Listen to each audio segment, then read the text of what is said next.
ये महादेव ने अपना लिंग पकड़ा हुआ है, यानी अपना पीनिस। ये है दोस्तों गोकर्ण महादेव। सीताराम दोस्तों। भाई ये वीडियो मुझे बहुत पहले बनानी थी, लेकिन मैं थोड़ा सा टाइम नहीं निकाल पाया। तो इसमें दोस्तों आज हम कवर करने वाले हैं कि सावन के महीने में ऐसे महादेव के कौन से मंदिर हैं जिनके दर्शन आपको करने के लिए जाना ही चाहिए।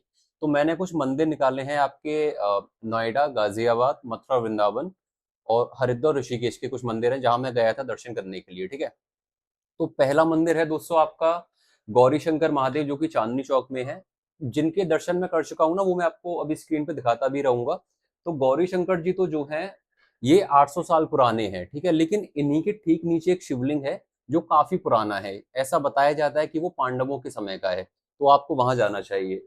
गौरी शंकर जी के दर्शन करने के बाद चांदनी चौक में ही आपको जाना है नीली छतरी वाले महादेव।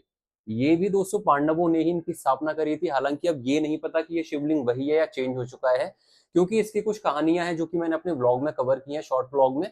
वो जाकर आप देख सकते हो। ये भी नीली छतरी वाले ही हैं, इनका श्रृंगार हो रखा है अभी।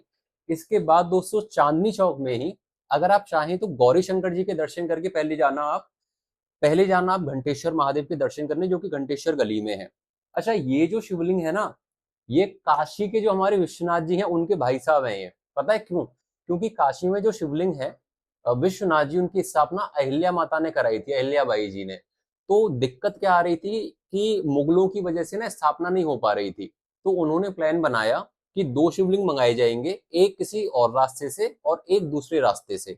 तो जो शिवलिंग काशी पहले पहुंचेगा उसी की वहां स्थापना करी जाएगी। तो आज जो विश्वनाथ जी में शिवलिंग है, वो शिवलिंग वहां पहले पहुंचा था और वहां पे वो स्थापित किया गया। और जो दूसरा शिवलिंग था वो ये है, जो कि घंटेश्वर महादेव के नाम से घंटेश्वर गली में इनकी स्थापना करी गई। तो ये भी बहुत प्राचीन शिवलिंग है। इसके बाद दोस्तों आगे आप आ जाना भाई। बिसरक गांव है नोएडा या ग्रेटर नोएडा में। और वहां दोस्तों ये शिवलिंग है जिसके बारे में बताया जाता है कि रावण के पिता ऋषि विशर्वा ने इनकी स्थापना करी थी। अब मुझे नहीं पता कि क्या ये शिवलिंग वही है। उतना ही पुराना है, क्योंकि ये 2.5 करोड़ साल पुरानी बात है जब राम जी यहाँ आए थे। लेकिन हाँ, आज भी वहां एक प्राचीन शिवलिंग है जो कि आपके सामने ये रहा। और दूसरा ये कि रावण बिसरक यानी कि ग्रेटर नोएडा का ही था, वहीं रावण का जन्म हुआ था। इसीलिए आज भी उस गांव में रावण का पुतला नहीं जलाया जाता और वहां रामलीला नहीं होती। आप यहाँ जाओ, दर्शन करो। रावण के बिसरक के दर्शन करने के बाद फिर आप गाजियाबाद चले जाना, क्योंकि बिसरक में जो जो आप दर्शन करोगे उसी मंदिर से सुरंग जाती है आगे गाजियाबाद के लिए। और वहां पे ऐसा बताते हैं कि जो रावण के पिता या दादा थे, वो बिसरक में पूजा करने के बाद गाजियाबाद आया करते थे दुधेश्वर महादेव की सेवा पूजा करने या उनका अभिषेक करने। तो ये है दोस्तों दुधेश्वर महादेव। इनके दर्शन करने आप जाओ तो भाई बहुत ध्यान से जाना, क्योंकि छोटे से महादेव में आपको दिखेंगे नहीं। अभी स्क्रीन में मैंने ना, अच्छा ये ना इतना गड्ढे में है, करीब 1.5 या 2 फीट नीचे गड्ढा है, उसमें है ये। तो अच्छे से इनके दर्शन करना। इनके दर्शन करके दोस्तों फिर ये जो शिवलिंग है भाई, आज तक मैंने जितने भी दर्शन किए हैं ना, इस शिवलिंग की बराबरी नहीं है। ये दोस्तों साईं कुटिया में है, कैंचीधाम मंदिर से 400-500 मीटर आगे है साईं कुटिया। वहां आप नीचे उतरना और ये आप देख रहे हो, ये गुफा में शिवलिंग है। भाई महादेव के पास बैठकर आपको ऐसा लगेगा जैसे आप ना कैलाश पे उनकी गोद में बैठे हुए हो। अद्भुत शिवलिंग है ये, अद्भुत स्वयंभू शिवलिंग है, जाके दर्शन करना, ठीक है। फिर इसके बाद दोस्तों ये जो शिवलिंग है ना भाई, ओहो, इस शिवलिंग की बराबरी नहीं है, क्योंकि ऐसा शिवलिंग आपने कहीं नहीं देखा होगा, देख ही नहीं सकते हो भाई साहब। ये इतना सा शिवलिंग है, कटोरी की तरह, इसमें पानी डालो तो पानी बाहर आता है। और पता है ये शिवलिंग कहाँ का है? जब सती माता ने अपना देह त्याग किया था, यानी कि महादेव की पहली ससुराल का ये शिवलिंग है। तो वहां दक्ष ने, जब महादेव ने उनको जिंदा किया तो उन्होंने ये शिवलिंग की स्थापना करी। तो ये है दोस्तों दक्षेश्वर महादेव। अद्भुत शिवलिंग है, अद्भुत शिवलिंग, ठीक है। शिव जी की पहली ससुराल है ये। इसके बाद दोस्तों ये शिवलिंग पता है कहाँ का है? ये हरिद्वार का शिवलिंग है, मतलब वो भी हरिद्वार ही है, सॉरी, कनखल में। और ये वो जगह है जहां पार्वती माता के रूप में जब सती माता प्रकट हुई, तो जो पहली डेट डेट कहो या पहली मुलाकात कहो पार्वती माता और महादेव की, पार्वती माता के तप के बाद, तो वो जिस जगह हुई वहां महादेव बिल्वकेश्वर महादेव के नाम से विराजित है। तो ये दोस्तों बिल्वकेश्वर महादेव है आपके। बहुत ही अद्भुत जगह है, जाकर देखो कि महादेव की तपस्या करने के लिए पार्वती माता कहाँ जाकर बैठी थी। इसके बाद दोस्तों आप आ जाओ ऋषिकेश में। ऋषिकेश में ये है चंद्रेश्वर महादेव, जहां चंद्रदेव ने दक्ष के श्राप से मुक्त होने के लिए महादेव की तपस्या करी। तो महादेव ने उनको आशीर्वाद दिया कि भाई वो आप कोढ़ से मुक्त हो जाओ या जो भी आपकी बीमारी है वो ठीक हो जाए। तो ये है चंद्रेश्वर महादेव। बहुत छोटे से शिवलिंग है, ऐसे हाथ फिराओगे ना तो ऑलमोस्ट फ्लैट हो चुके हैं, तो दर्शन करना जाकर। फिर दोस्तों ऋषिकेश में ये है वीरभद्र महादेव।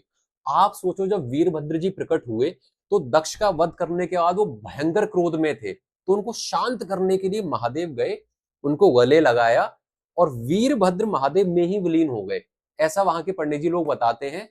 और ये वही शिवलिंग है, वहां पर शिवलिंग की स्थापना हुई।